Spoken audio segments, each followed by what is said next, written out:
You're saying in all the extant Old Greek manuscripts, meaning the Septuagint, which predates our Septuagint, as late as the middle of the 1st century CE, the term Curios is not used.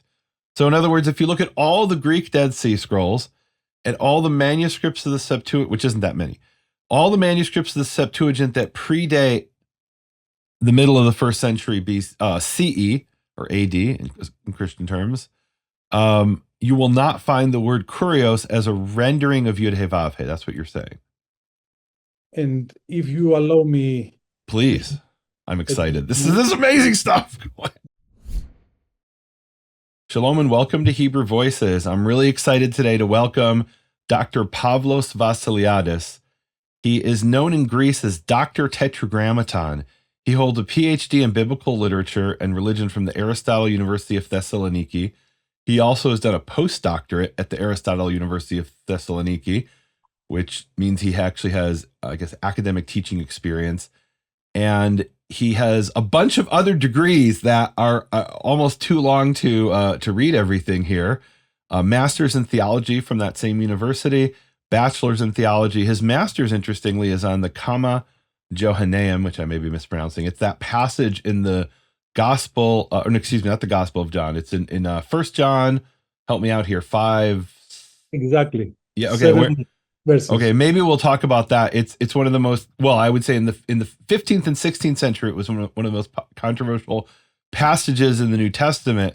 So much so that I don't think any new translations have it, not that I'm aware of, but it was, it's part of the King James version. And so in America, the King James only people will say, see, they took that out of our Bible. But it's a fascinating story. I don't know that we'll get to that today, but because I, of course, want to talk about, if I'm with Dr. Tetragrammaton, I've got to talk about the Tetragrammaton. Shalom, Pavlos. Okay. I should also mention that Pavlos is a research fellow at the Institute for Hebrew Bible Manuscript Research, of which I am the executive director. And we actually co-authored an article together. So just want to put that out there for people. The article we wrote, and basically, like, you wrote the first half, I wrote the second half, if I remember correctly, is called something like The Transmission of the Tetragrammaton in, do you remember the name of the title? I don't even remember. Well, I'm actually looking here on his Wikipedia page, and it should, and he tells me it's pretty, Transmission of the Tetragrammaton in Judeo-Greek and Christian Sources. Exactly. So, okay, so Pavlos, I want to start with, so you did a whole PhD on the Tetragrammaton, which is, for those, let's start with what is the Tetragrammaton? I think my audience knows, but let's assume some people listening don't know. What is the Tetragrammaton? First of all, thank you, dear Nehemia, for your warm invitation and have this discussion. I hope to be enlightening for anyone that will attend this discussion. And I hope to help make clear some points that I have found, and also I have shared with you during the previous years in my research on the sacred Tetragrammaton. So what is the Tetragrammaton? It's a Greek word from tessera, tetara, tetra, 4 that is, and grammata, from the word gramma, letter, that is a word with 4 letters. Josephus was the first to use this term for the name of God in the Hebrew language. Let me stop you for a second. So for those who haven't noticed, Pavlos has a certain way of pronunciation. He is a native Greek speaker. So he was just talking about who I would call Josephus, and he pronounced it the way, I guess, a Greek speaker. In Greek. Okay, there you go. Right. And I'm going to defer to your pronunciation, but also continue to say Josephus. Which is interesting because Josephus is the Hebrew name Yosef, and then why does he add the us ending? I've tried to explain this to people for years, but I don't know that I'm getting it right. You're the expert in Greek, right? I know where my expertise lies. That's in Hebrew. Why is there an us added to Josephus's name? This is a Grecized form, normalized in the Greek language, so that not to have a strange end of the word, of the name. So in Greek, we add a masculine ending like os, is. So, for example, Yeshua became Jesus. So Yeshua, what is Yeshua for those who don't know? It's the name of Jesus. In Greek, it's Jesus. It's normalized with S in the end. Jesus. Okay, 2S. so In when middle you and in the take the end. name over into another language, you have I guess they call that phonosemantic strategies, right? In other Yeah. words, certain languages have certain sound patterns. Like if you're speaking Japanese, if I'm not mistaken, every syllable ends with a vowel. Mhm. And so you have to like, like I don't remember what it is, but like the name McDonald's has some like Yeah. Japanese pronunciation where everything ends with a vowel. Someone in the comments could share that. So you're Mhm. saying Jesus or Yeshua Uh-huh. was Rest- normalized into Greek yeah. with as Jesus. So all right, so this is I didn't intend to talk about this, but I'll ask you. So one of the things I've heard from some people, there's this idea out there that Jesus in English is Ye Zeus, oh hail Zeus. You're the Greek expert. Is there any truth in that? Uh, you mean, please repeat what you say So about there's the name of the Greek god Zeus. How do you pronounce that name, Zeus, in Greek? Zeus. Zeus, Zeus. Okay. In Dias, modern Greek, do you say Zevs, or how do you say it? Dias Okay. from the genitive. Zeus, Mhm. Dios in the genitive. Okay. Uh, So in other words, so there's people who don't know Greek, I assume, who argue that Jesus is oh hail Zeus. Is there any truth in that as a Greek expert? Not at all, not at all. These are paretymological definitions. What does that mean? I don't know what well, I know my audience doesn't know what it means. Let's put it that Yeah, way. What is it's not. para-etymological? Explain that. One of It's my not. jobs is to pretend I don't know stuff to explain it to the audience. That's good. It's not genuine etymological definitions found in a Okay. dictionary, but from the sound only of a word, they try to have an etymology that is resembles with another word, but it's not real etymology and it has no actual connection with this word. So in Greek, no, Isus is Iesus, as was read in that period, is a form of the Hebrew name in Greek.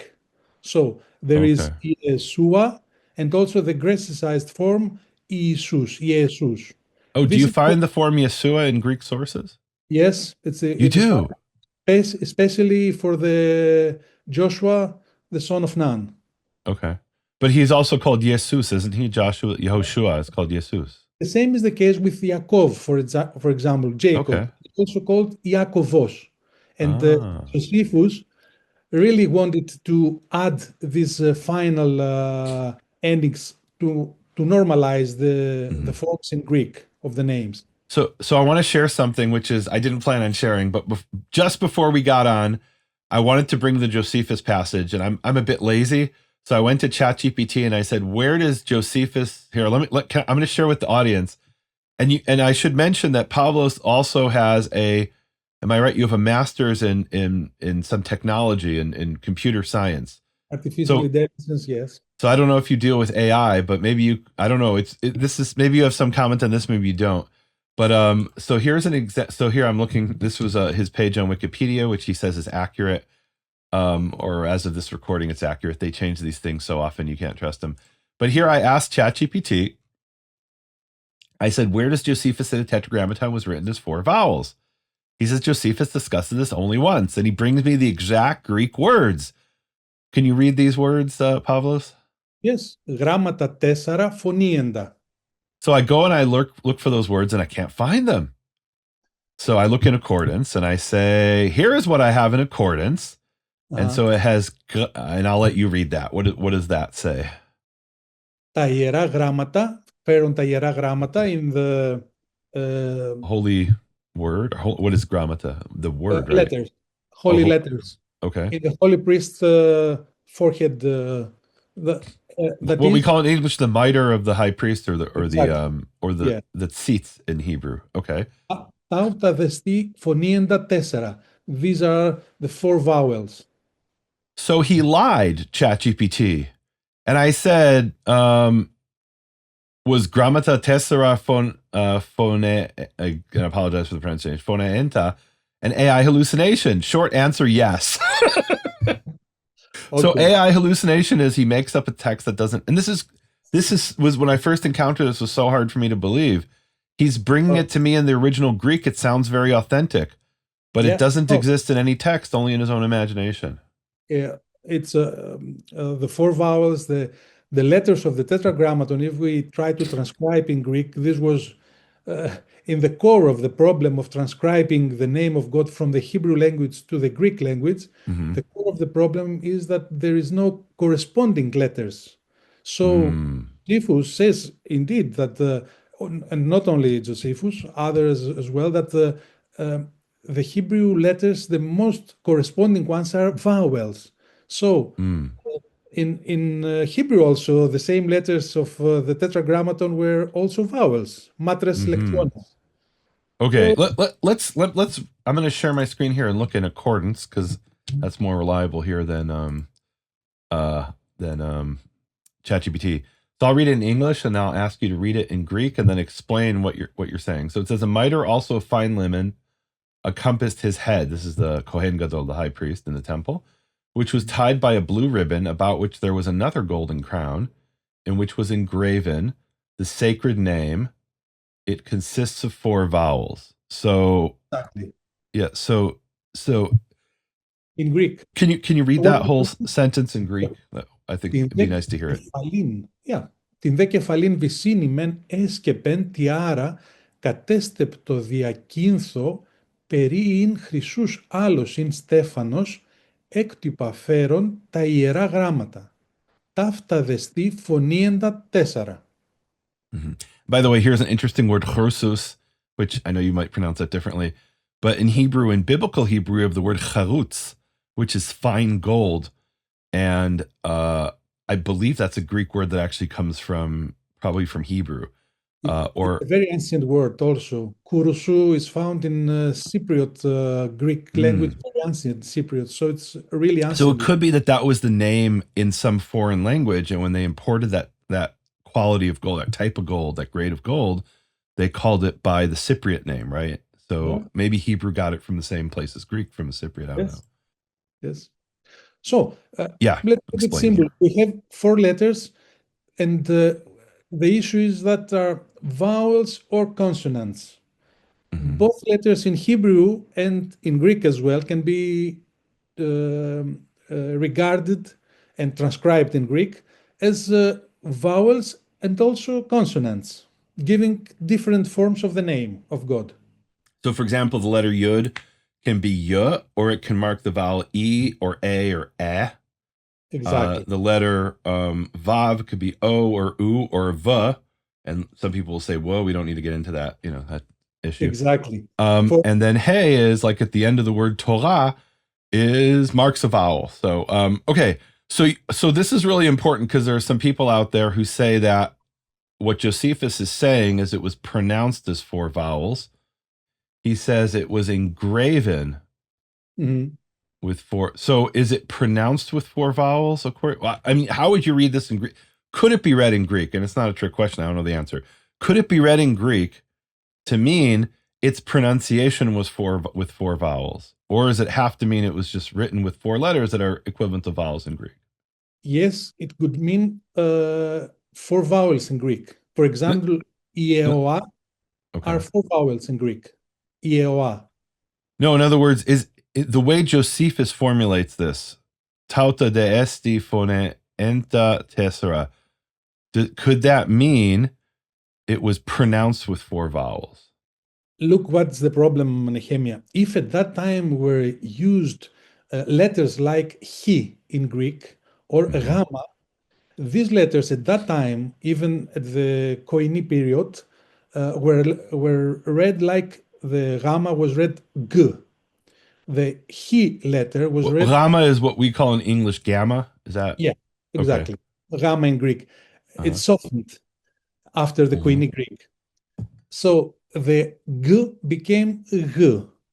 The k became h. More softened forms. So at What's that the time, k? Which letter is that? the Greek letter he. Oh, chi. Okay. So how is chi pronounced?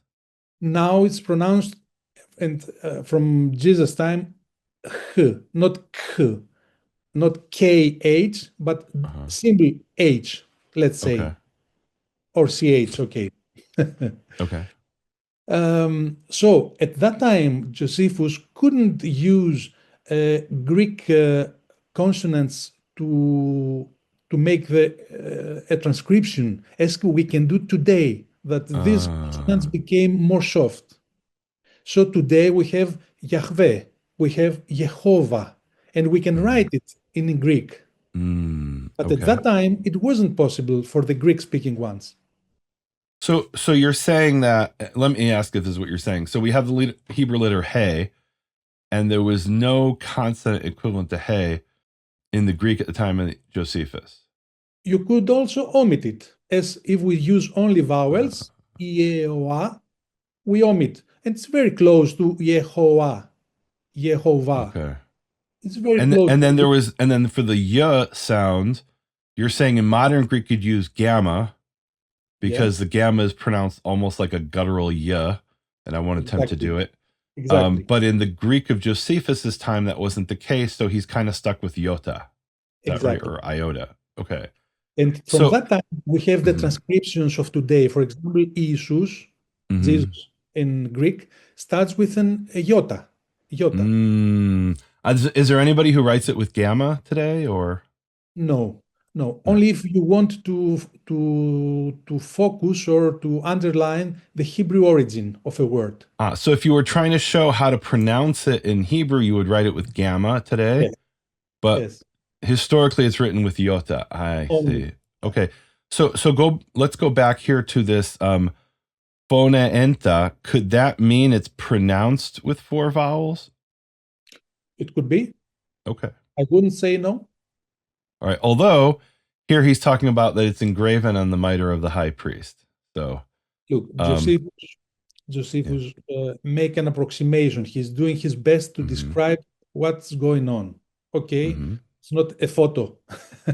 We know that for sure Josephus, coming from a priestly family, was familiar with pronouncing the name. He himself says that I know how the name is Mm-hmm. pronounced, but it's not allowed to do so.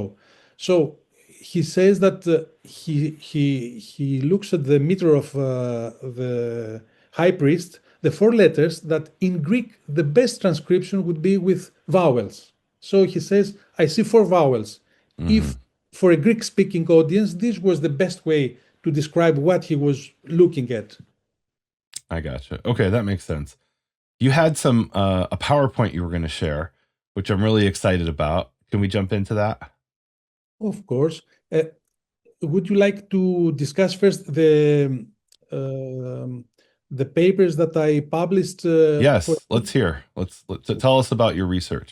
the first article that I published on the name of God was aspects of rendering the sacred Tetragrammaton in Greek in Open Theology Mm-hmm. publication journal in 2015. It was a big article, more than 30 pages, many points for someone who wants to dig in the issue of the Tetragrammaton. It's a very good starting point with many references. One point that I would emphasize is the second one. For various reasons, there is no unique or universally correct rendering of the Hebrew term in Greek. Many ask me what is the best or what is the original pronunciation of the Tetragrammaton in Greek. My answer is there is no such thing. If you can answer me what is the best rendering for any other Hebrew name in Greek, we will agree on that. But all of the renderings are approximations. We approximate the actual Hebrew form of the name. So in different periods, we have different forms of the name under different mentalities. We come to have different renderings. So we Mm-hmm. cannot say that there is one and the best rendering in Greek. Yeah, Okay. that's So are you the saying, point. let me ask you what, so I'm trying to understand what that means. So does that mean that at different times, different groups, when they tried to render it in Greek, they essentially, or many of them maybe, went back to the Hebrew and then attempted independently to render? Or is that what you're saying? Yes, in history, actually, Yeah. there wasn't time. There hasn't been any time that there weren't people that were trying to make a better rendering of the Tetragrammaton. In all centuries, there were many attempts. In this article, in the end, I have hundreds of different renderings during the centuries, trying to render better in Greek the name of God. Yeah, Here, so this is actually how Pavlos got on my radar. Appendix X kind of blew my mind, or excuse me, Appendix A. On page 77 of this article, we'll put a link on nehemiaswall.com. And you have, and I counted something like 33, but it depends how you count them, different forms of the name in Greek. So if you look in more Greek, than, there's a lot more, but yeah, I more than think 100. more than Yeah. 100. Okay, in Greek. But then if you take them as like phonetically, then Yes, it's over 30 at yeah, least. yeah, In other words, some of them are written different ways in Greek, but if we were to write it out phonetically, you'd end up with the same pronunciation. So exactly. so here in his article, he has and can you read these different ones? Like basically these are all the same pronunciation according to what you write here. Yes, they're But very how, similar. I put them together. Yes. right. So how do you pronounce these? Yao. So All we of have them are Yao.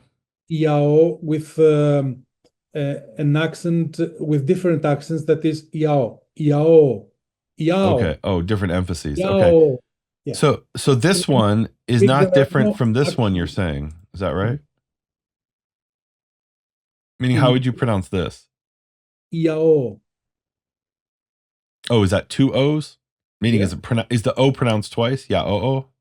Yes. Okay, so it's slightly different than ya o. Yeah, no, actually, in the Greek here, it's no different. So I put them together, Oh, I but you see. can find in the left, in the right, the sources of. Right. So this is in 1767. So you're not Yes, saying this is how, I don't know, when Jesus was in the temple and he heard the high priest on Yom Kippur, you're not claiming this is what he heard.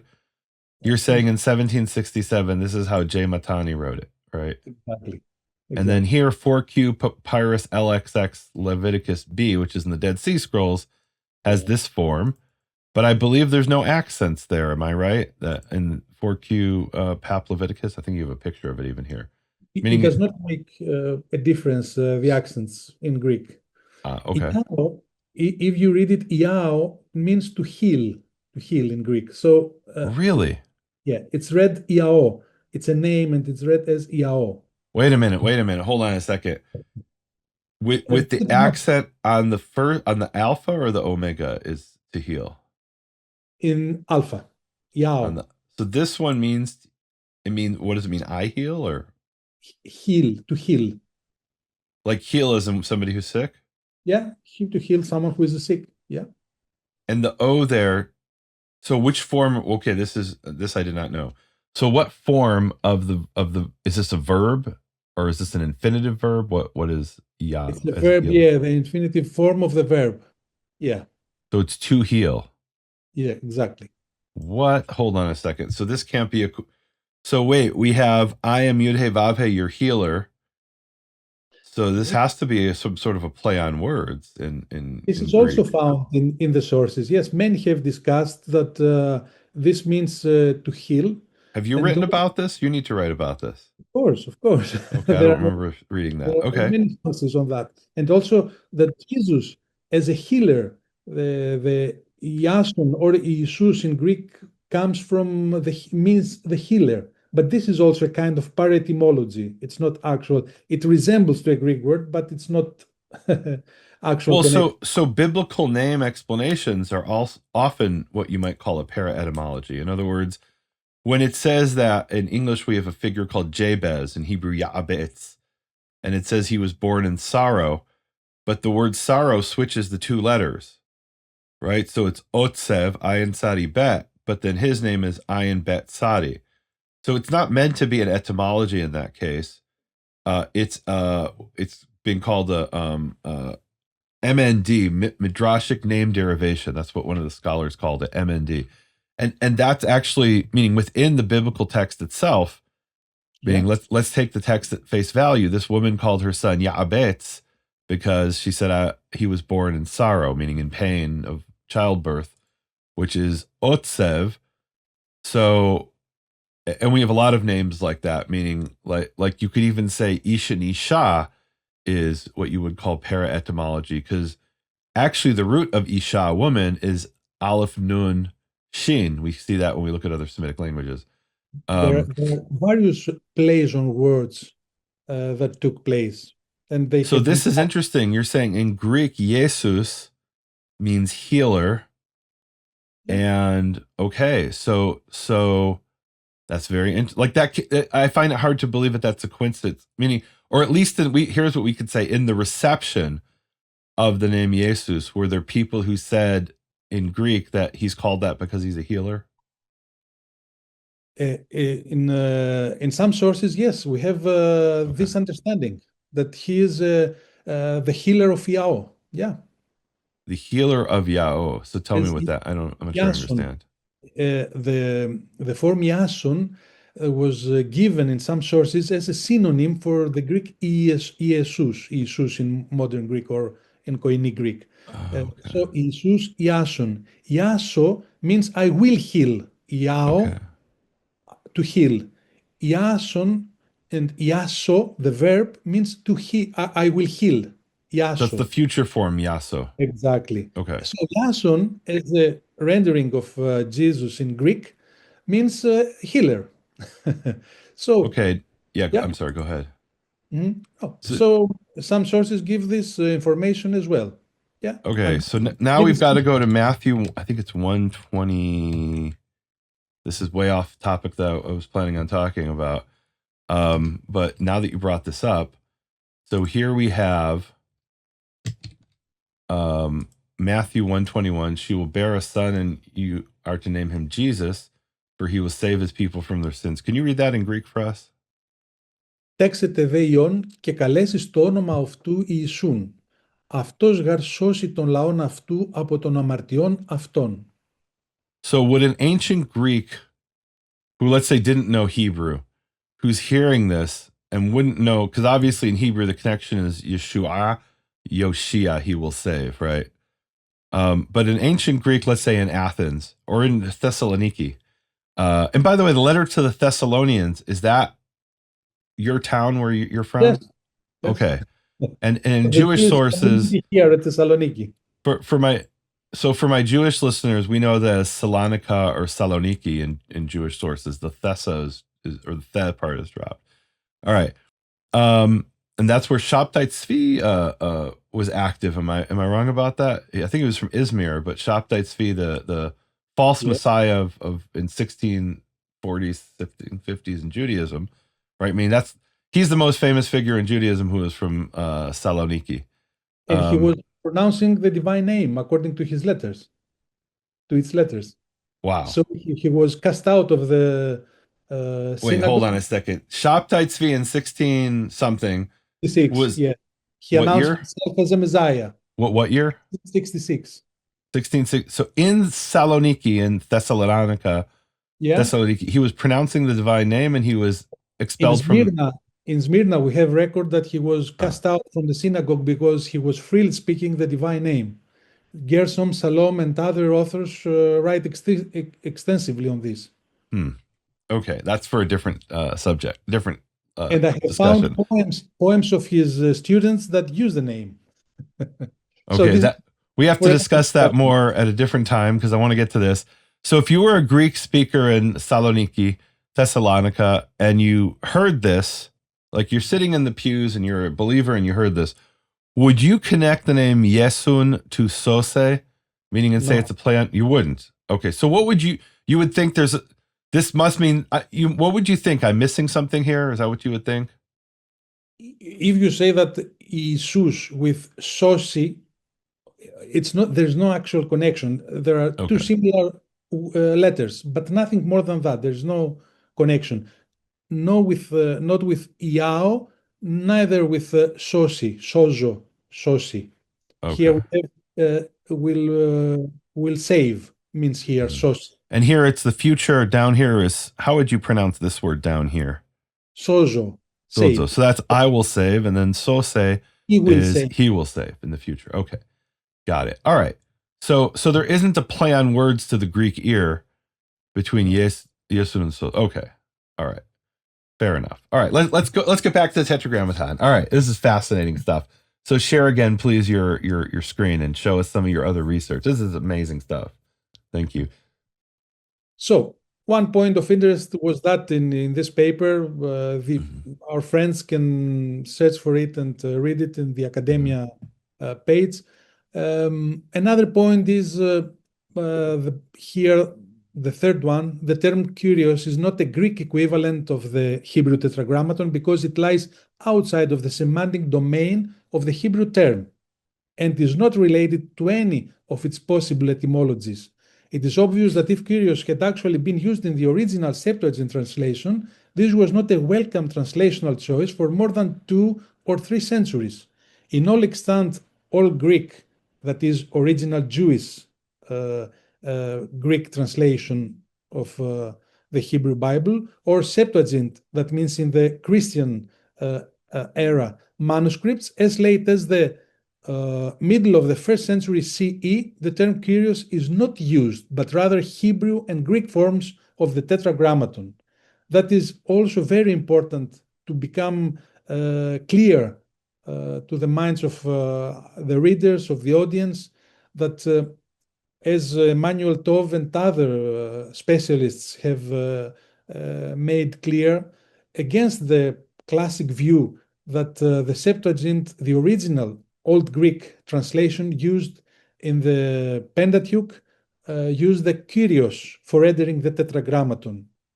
All the hard evidence and the history of the name points to this conclusion that actually a pronounceable form of the name was used, like Iao, as was made in Alexandria, where the Aramean influences were the Aramean influence were very important. So Aramean, like you mean from Aramaic? From Aramaic, yeah. Iao in Greek came into the Bible. It's not a rendering of 4 Hebrew letters. It's a rendering Iao of 3 actually Hebrew letters. That was common in the Elephantine letters and in the Alexandrian in the Egyptian communities, Jewish communities. So from that time and place came in the original Old Greek, the conclusion seems to be that Iao was in the original Pentateuch translation in the Greek. Let me ask you to back up a little bit. What is the Septuagint? Let's assume some of the audience doesn't know. Yes. Septuagint is the translation that Jewish specialists made from the Hebrew original text of the Pentateuch in the beginning, from Hebrew to Greek. But if we want to be more precise, we say that this is called Old Greek translation. Septuagint, we keep it in our times now for the handling of this translation in the Christian environment. But in the Jewish environment, the original Jewish setting of the translation, we use the term Old Greek. So wait a minute. So when somebody goes online on Bible Hub and pulls up the LXX, the Septuagint, yes, is that the same Septuagint? I don't know, word for word. Let's not say letter for letter because it's not Hebrew, but is it word for word the same Septuagint as was available to Josephus in the 1st century or Jesus in the 1st century or Paul? No. It's not. So what they had would have been called Old Greek? We would call it Old Greek, right? Let's say. Old Greek, not in the language, but it means that it was the first in Greek translation. Although we know now that there were also some other translations at the time that the so-called Septuagint was made. Some also other attempts were made in Greek, and we have testimonies on that. But this corpus that is very important was the Septuagint, that what we call the Septuagint. Of course, as Origin, am I saying right the name? Origin? So Origin, guys, is Origen. He's the name of one of the what's commonly called the Origin. church fathers, right? So it's not the word origin as in the origin of something, but origin. Exactly. It's very confusing. But the man named Origin. So what Exactly. does Origin say? Yeah, Origin who made the hexapla. Is that where we're going? Exactly. Yeah, And okay. he writes in one of his works that I go to the local churches, to the local congregations of Christians, and when I look at their scriptures, I see many differences. And that was the reason that prompted Origen to start comparing the manuscripts, trying to find the best manuscripts of the Septuagint, and Mm, so to make his own corrected version of the Hebrew okay. scriptures in Greek, using Greek translations and also having in front of him the Hebrew original, let's say, or copy that he had in his disposal. So in other words, when people open up on Bible Hub the Septuagint today, that's not what was available, or maybe one version of that was available to Origin, but there was a bunch of other versions, and so this is important, guys. So in other words, you say, oh, the Septuagint was translated around 250 BC. Oh, that was only. Am I right? That was only the Torah, Exactly, only and the then Torah. and then Esther was what, like 150 years later or something. And Yes, and so it was sometime I would imagine, I don't know if you agree, that between 250 and 150, 100 BCE is when the Septuagint for the whole Old Testament was created. And then yes, but we don't have that. We have copies of copies that have been exactly. undergone changes. And what you've written here in your article in 2015 before this is amazing, guys. This is one of the ways I discovered Pavlos from this. This is really a very important article. Um, you can see actually how many times it's cited by other scholars, which is many. You're saying in all the extant Old Greek manuscripts, meaning the Septuagint, which predates our Septuagint, as late as the middle of the first century CE, the term Curios is not used.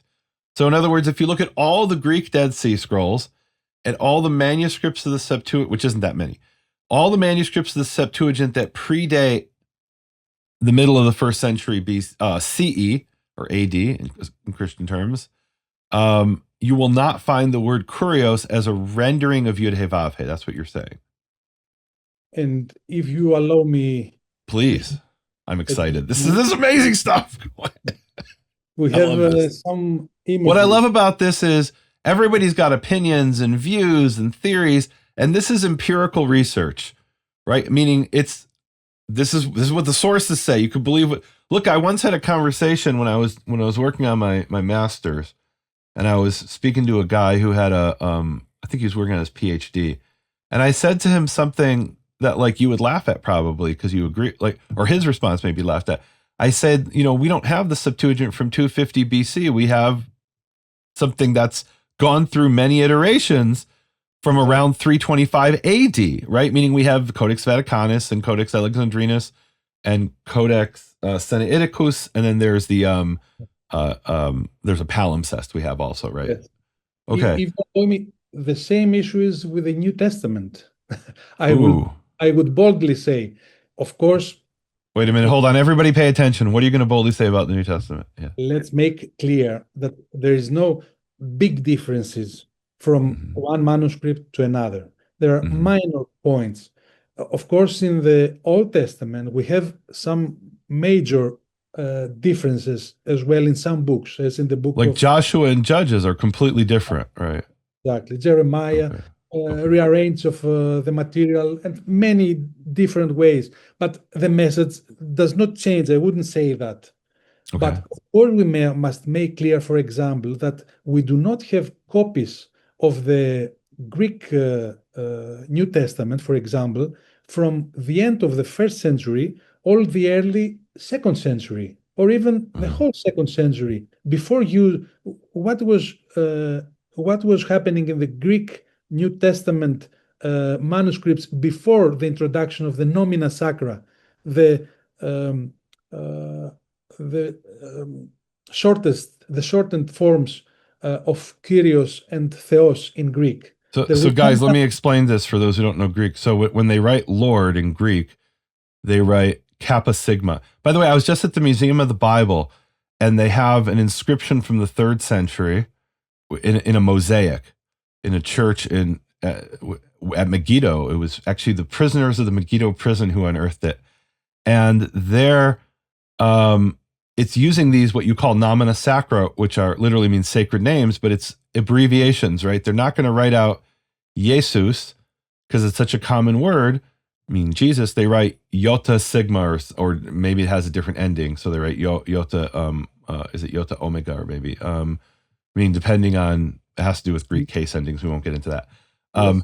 But they write it as an abbreviation with the line above it. That's the nomina sacra. Okay, so you're saying before the nomina sacra in the New Testament, I'm now hanging on every word.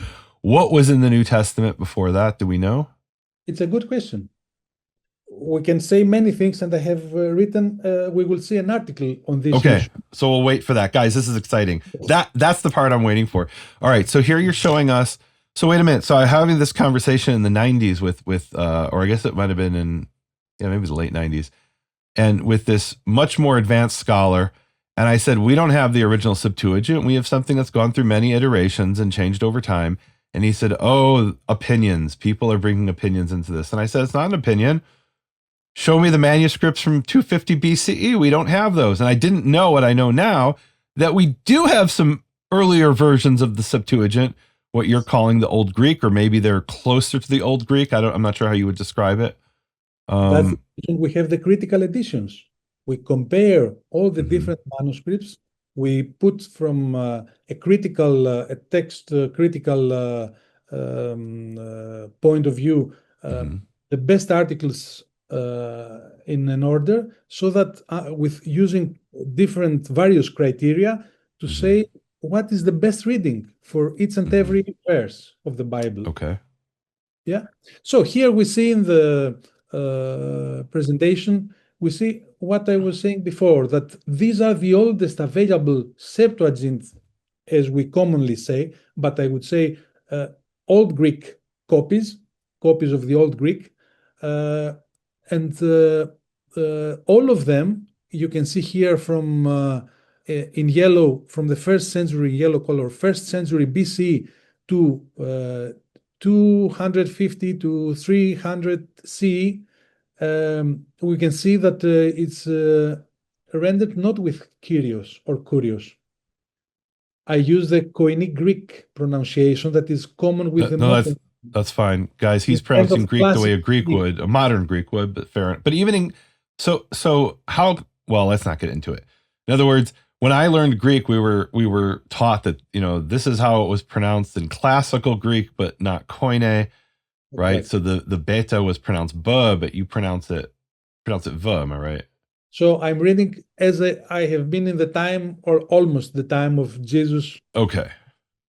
All right. Okay. So we see here Iao in the oldest available manuscript we have. We see endolon, commands of Iao, of the god Jehovah or Yahweh, or whatever you want to have. But you're saying Yao is based on the Aramaic Yud He He or Yud He Vav in the Elephantine Papyri. Guys, I did an episode with Professor Batzal Porton of blessed memory. He's passed away since then. Yes. By the way, we were at a conference together in Helsinki, and you said to me, Nehemia, do you know who that guy is? No, who is he? He's Batzal Porton. And I'm like, okay, we got to go meet him.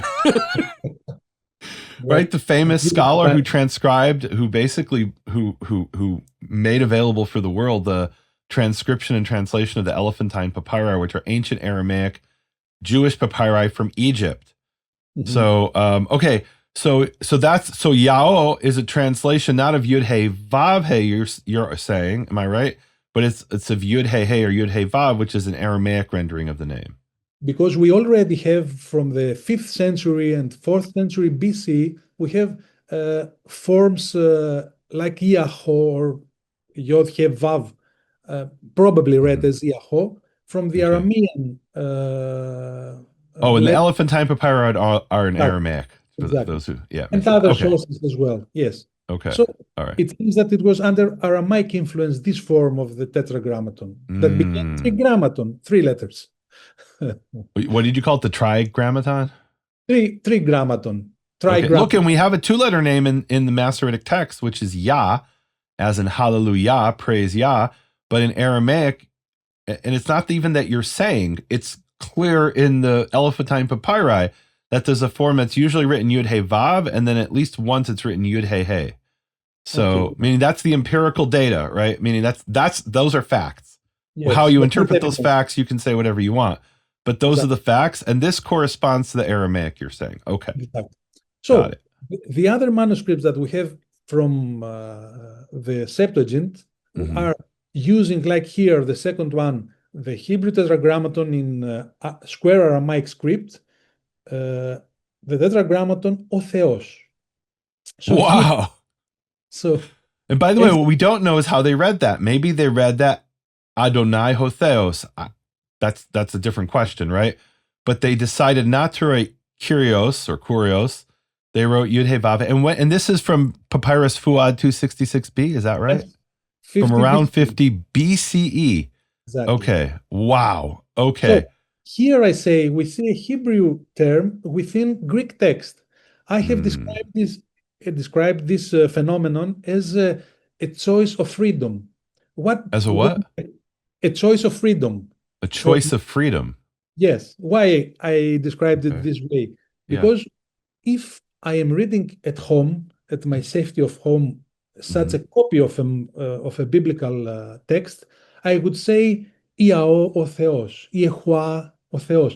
I could pronounce the name because soon after this translation was made, in the old Greek translation, started already from the third century, started, and even before that, to hold the sacred name of God as very holy, to pronounce it. And the years that came and the centuries that followed, or more and more started not to be pronounced in the public. So if someone in private wanted to pronounce the name, could do this way. Uh, If you would in public or in a synagogue not to read because the community there didn't pronounce the name for reverence or other reasons, you could say Adonai o Theos or Kyrios o Theos. It was you saw the signal ding ding ding ding ding ding ding tetragrammaton, and you could transcribe in any way depending on the environment that you were found at that time. mhm. You could use whatever term it was best fitting at that time. Hmm. So you are Can we free. do? I want to do something here, and this is kind of always a bad idea because it's like ad hoc. We can edit this out if it doesn't work out. Um, so Deuteronomy 25. Oh, I don't know where that is. So if I looked in, and I'm just going to open up a random page here in Codex Vaticanus, which I have on my computer.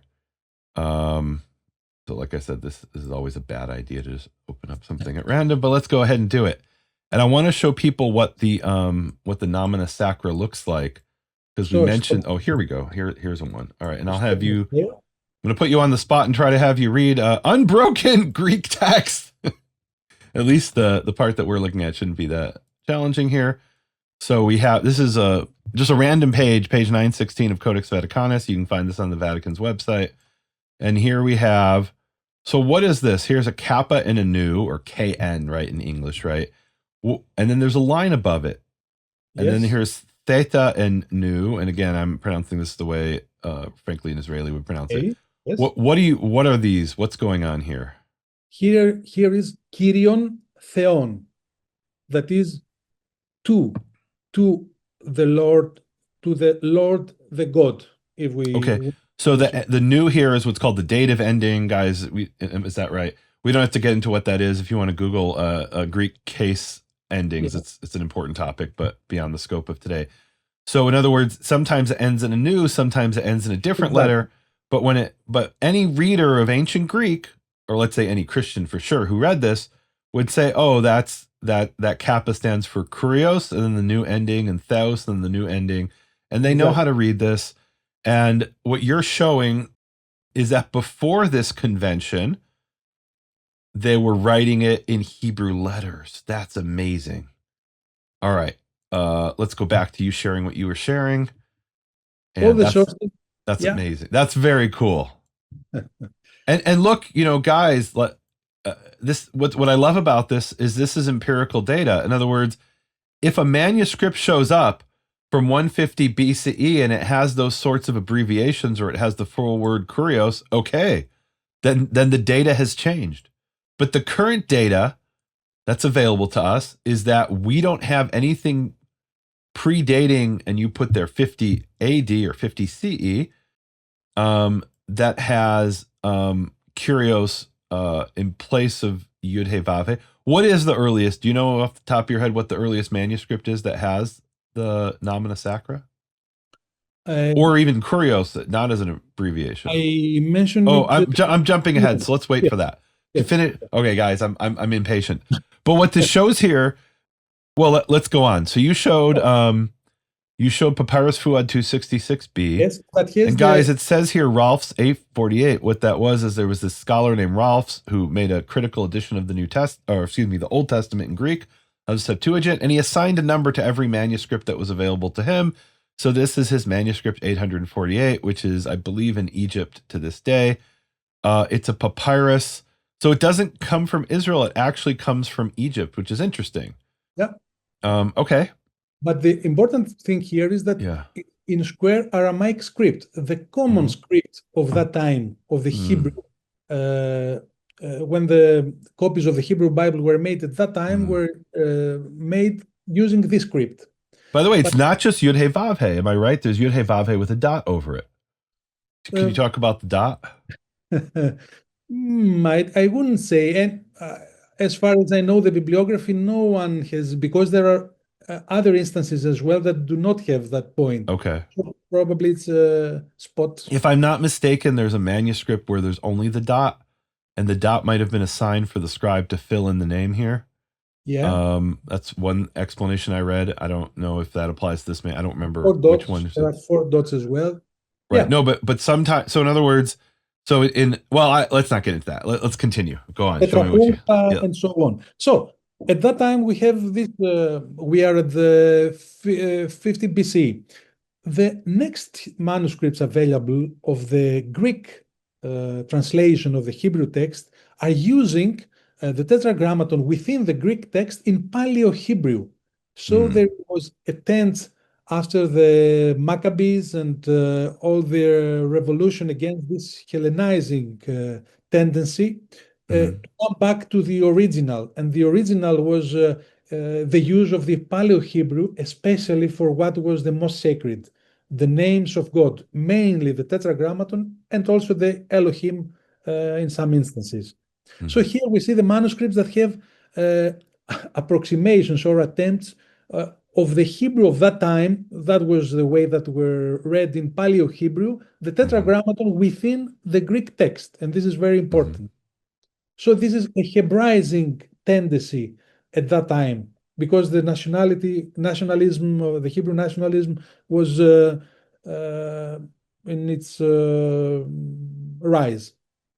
And one of the places we see this Paleo Hebrew is on coins, and it's very clear that on the Bar Kokhba coins and the revolt against the Romans in 66 to 73 or 70 really for the coins, CE, that they put this Paleo Hebrew on the coins, and that was a way of saying, look, this is our ancient Hebrew Jewish identity. On a daily basis, yes, we write in this different script, but we remember this is our original script, and we want to emphasize that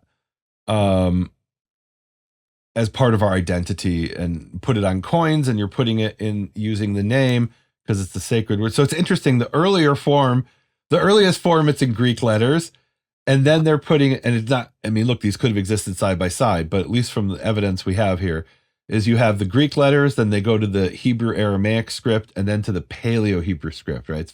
That's very interesting. And we are coming until to the 3rd century CE, yeah, that all the manuscripts that we have available use the latest, the 3rd century, but surely until the 2nd century plus, they are using only Hebrew terms within the Greek text. Wait a minute, slow down. Until what time are they doing this?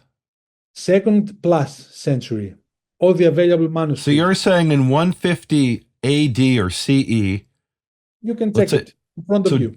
So let's just like there's this very fascinating discussion between is something called Dialogues with Trypho, right? So it's Justin Martyr, who is a Christian, and he comes from a pagan background, and he has this encounter. Look, he's writing this, so it could be a fictitious encounter, but he describes an encounter with a Jew named Trypho, which some people say is Rabbi Tarfon.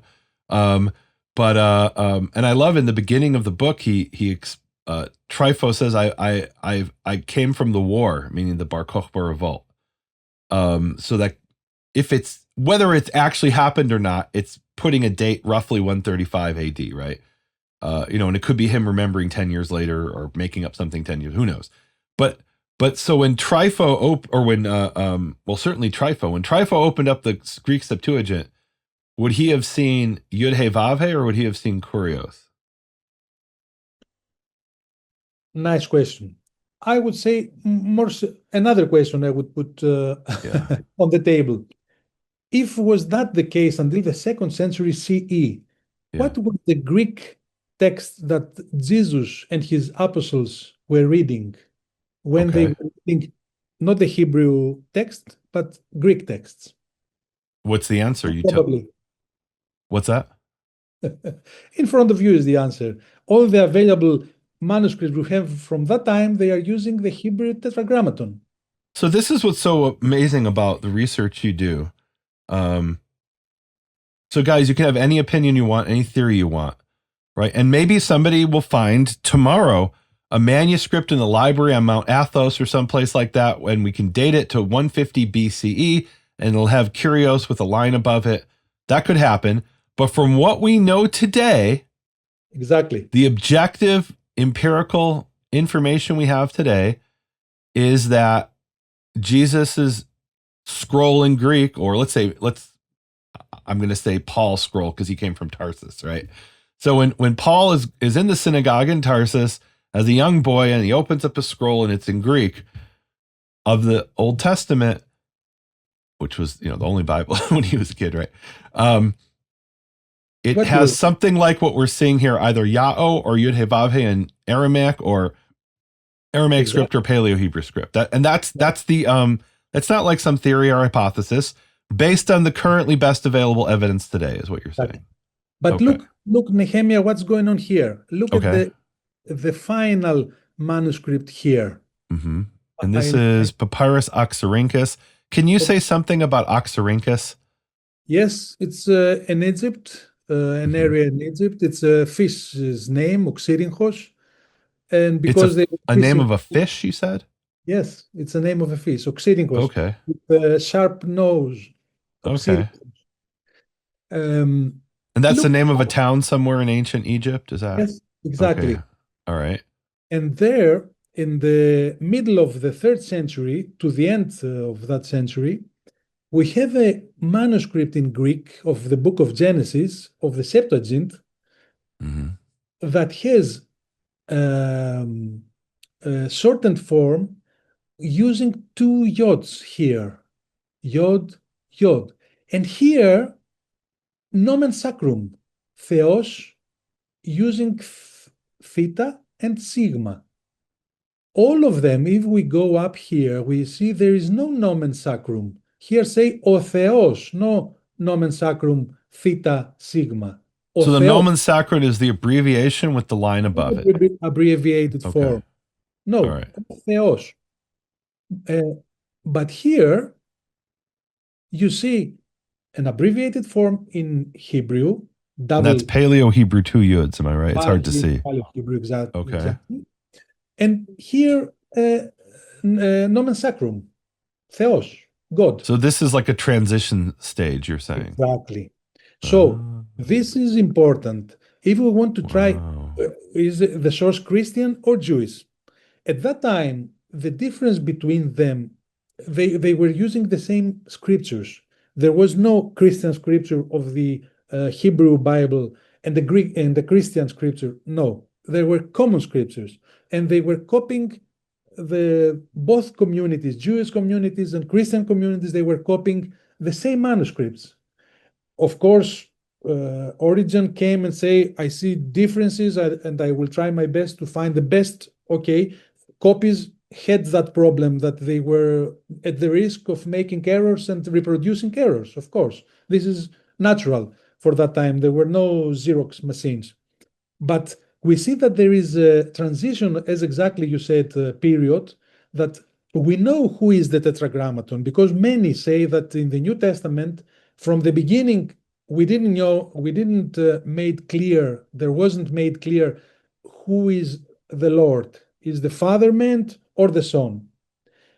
It is clear, and many studies, centuries long, but also in this 20th century, many studies has shown, as already I have published, that the authors of the New Testament knew very well the Lord who was actually they were speaking about. There are very few cases that it is not clear if it's the Father or the Son. For the great majority of the cases, I would say the 95%, we know exactly that this Lord is the Father. This So Lord, I think it's important to explain. So in Hebrew, you have Yud He Vav He, which is unambiguous.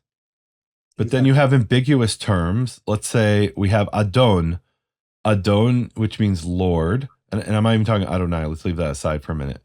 Adon can refer to Yehovah or can refer to a human. And Yehovah's, I'll just use that term, is sometimes called Adon.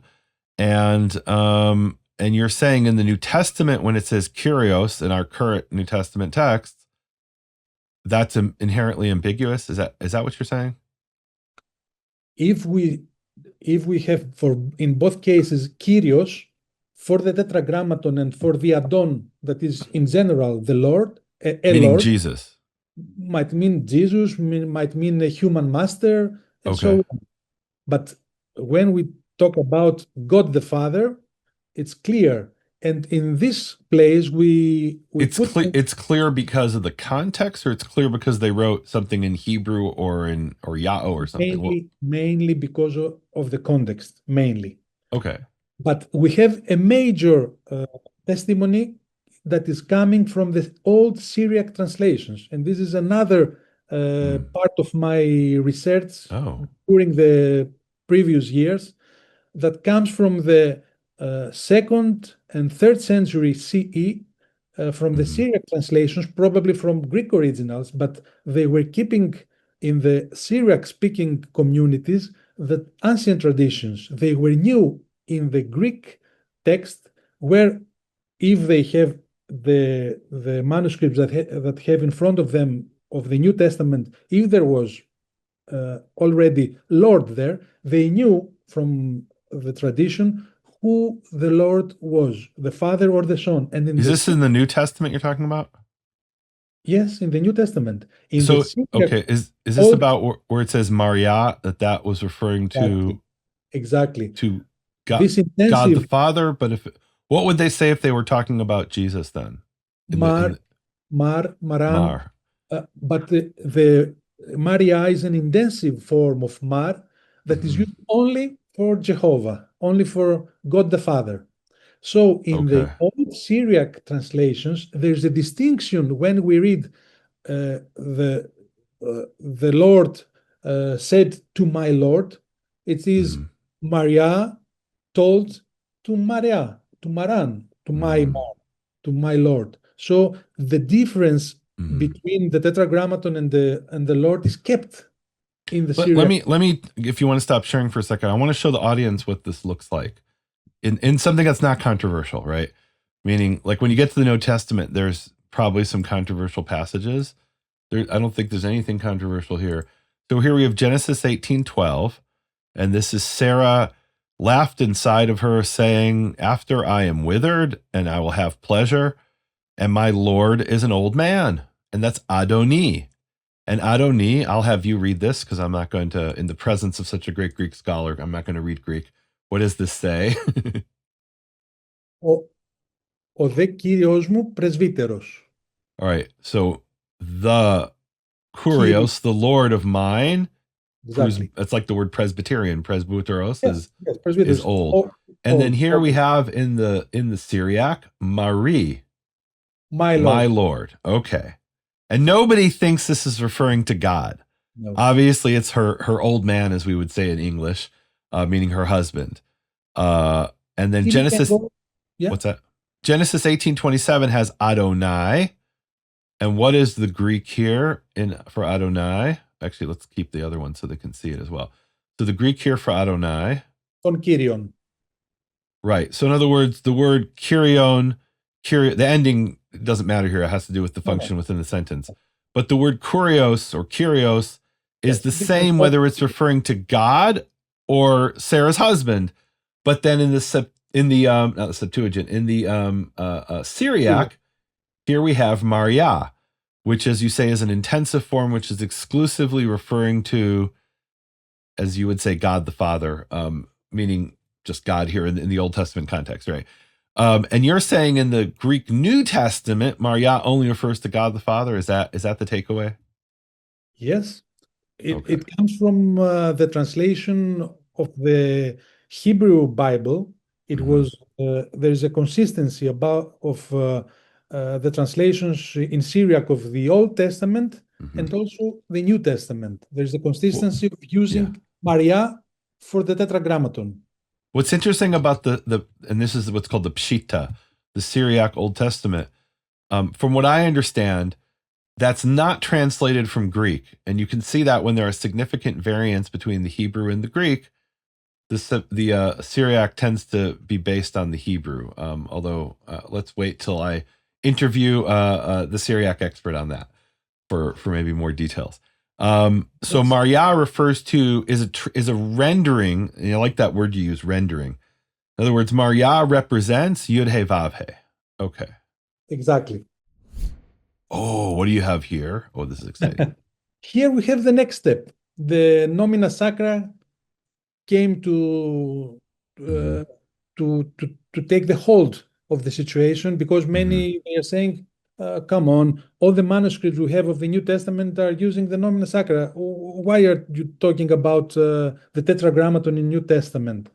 This question is not new. All the centuries were people that were using the Tetragrammaton in their Bibles, especially from the 10th century CE and on. We have numerous New Testament versions that were using all the more as the centuries during the centuries more and more a form of a word that was differentiating God the Father from Jesus in the Greek in the New Testament text. In the New Testament text. You have been listening to Hebrew Voices with Nehemia Gordon. Thank you for supporting Nehemia's Makor Hebrew Foundation. Learn more at nehemiaswall.com.